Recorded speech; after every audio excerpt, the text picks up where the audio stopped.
vai pieaugušam cilvēkam ir vajadzīgs iet un pie sievietēm, iet un diedelēt šo te visu. Jo viņš kā diedelnieks staigā apkārt pa dažādām sievietēm un diedelē pa bišķiņam. Tā vietā, lai saņemtu savas olas rokās vienreiz un izlemtu vienu reizi par visām reizēm, tā kā izlemtu, ar kuru sievieti tad es būvēšu stabilas attiecības, un šajās attiecībās, kas no manis vēl ir, piemēram, tu šobrīd strādā pie attiecībām, tu domā, kas no manis vēl ir vajadzīgs, ko es vēl varētu izdarīt, kā es vēl varētu ar sevi strādāt, ja?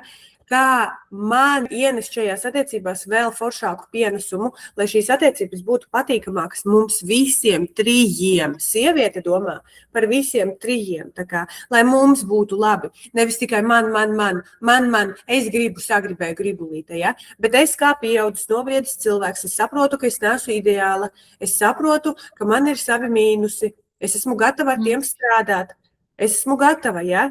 Bet visu labā, mēs esam visi pilnvērtīgi cilvēki, pilntiesīgi cilvēki.